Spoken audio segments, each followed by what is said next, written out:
So good afternoon guys. So let's start with the video. अभी इस video में मैंने जो है इथेरियम में एक ट्रेड प्लान किया, इस ट्रेड को एग्जीक्यूट किया। तो हम इसमें आपको मैं बताना चाहूँगा कि मैंने किस लॉजिक से ट्रेड को लिया और मैंने कैसे उसको एग्जीक्यूट किया। So let's start with the video. चलिए आइए हम चार्ट पे चलते हैं और समझते हैं मेरी ट्रेडिंग स्ट्रैटेजी क्या है और मैं कौन से लॉजिक से मोस्टली ट्रेड्स करता हूँ और मोस्टली ट्रेड्स करना मैं पसंद करता हूँ और जो कि मैक्सिमम एक हाई रिस्क टू रिवॉर्ड होते हैं। So first of all chart पे आते हैं। तो दोनों ही केस में पहले तो मैंने इथेरियम का चार्ट खोल रखा है। तो इसमें क्या थी कि एक नेगेटिविटी इम्पैक्ट थी, मार्केट जो है काफ़ी ज़्यादा डाउनफॉल कर रहा था।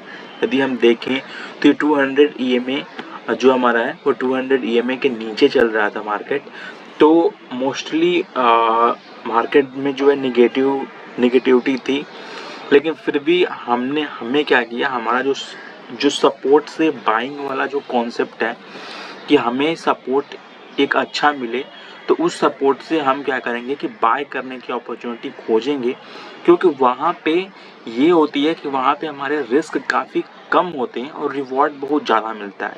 ठीक है, तो इसी कॉन्सेप्ट पे मैंने ये वाला ट्रेड एग्जीक्यूट किया था। तो सबसे पहले मैं ये बताना चाहूँगा कि एक बार हम लोग क्या करते हैं कि 1 घंटे के टाइम फ्रेम पे चलते हैं और 1 घंटे के टाइम फ्रेम पे जाने के बाद पहले तो हम क्या करते हैं कि एक जो हमारा ऑर्डर ब्लॉक था, जहाँ से हमने ये लेवल को फिगर आउट किया था, वो निकालते हैं। तो बेसिकली हमारा जो ऑर्डर ब्लॉक निकल के आ रहा था 1 घंटे के टाइम फ्रेम पे, वो ये वाला था। तो ये वाला लेवल काफ़ी ज़्यादा इम्पोर्टेंट था, इसी को लेके मार्केट ऊपर गई थी और इसी पे एक बार वो रीटेस्ट करने भी आ रही थी। ठीक है, तो यहाँ पे क्या है कि हमारा सपोर्ट का इम्पोर्टेंट लेवल आइडेंटिफायर हुआ। उसके बाद हमने क्या किया कि लोअर टाइम फ्रेम में जाने के बाद हमें जब ये हमारा सेटअप प्राइस एक्शन का जब छोटे टाइम फ्रेम पे जब बना, तो हमने क्या किया कि ट्रेड को बॉटम से पकड़ा with stop loss of 6 point. और उसके बाद हमारा जो पहला टारगेट निकल के आया था, वो पहला टारगेट अराउंड यहाँ का था, जो कि 50 या 60 पॉइंट का था, जो कि हमने बुक किया। अभी भी इसका जो टारगेट है वो हमारा 5 का 0.5 लेवल रहेगा और जो हमारा पहला टारगेट है वो 5 का 0.382 लेवल है। और ये जो ट्रेंड के रिवर्सल है। तो हमने क्या किया था कि एज अ डिसिप्लिन ट्रेडर हमने अपने प्रॉफिट का मैक्सिमम जो क्वांटिटी थी वो हमने अपना जो है फर्स्ट टारगेट पे निकाल दिया है और बाकी कुछ पोजीशंस ट्रेल कर रहे हैं।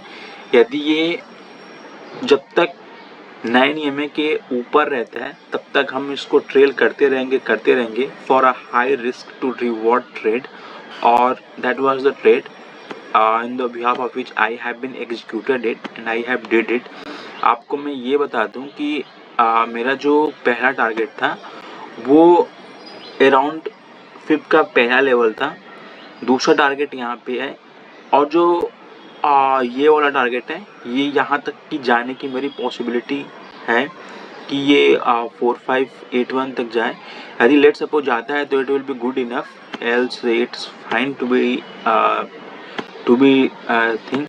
सो that was the basically my simple logic जिसके बिहाफ पे मैं ट्रेड करता हूँ and that is the basically my trading strategy. Hope you really like this video.